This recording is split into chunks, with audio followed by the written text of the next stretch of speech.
আপনি কি জানেন ভারতের আসল সংবিধান কোনো প্রিন্টিং প্রেস বা টাইপরাইটারে ছাপা হয়নি? হ্যাঁ, পৃথিবীর বৃহত্তম এই সংবিধানটি সম্পূর্ণ হাতে লেখা হয়েছিল, ইংরাজি এবং হিন্দি দুই ভাষাতেই। এটি লিখেছিলেন প্রেম বিহারী নারায়ণ রায়চাদা। 6 মাস ধরে 254টি পাতা লিখতে তিনি ব্যবহার করেছিলেন 303টি নিব পেন।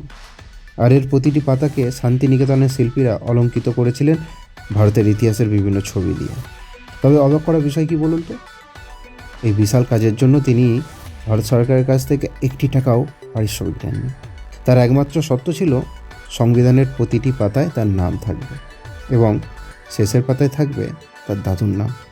তবে এই অমূল্য হাতে লেখা কপিটি আজও ভারতের সংসদ ভবনের লাইব্রেরিতে হিলিয়াম ভর্তি বাক্সের মধ্যে সুরক্ষিত আছে।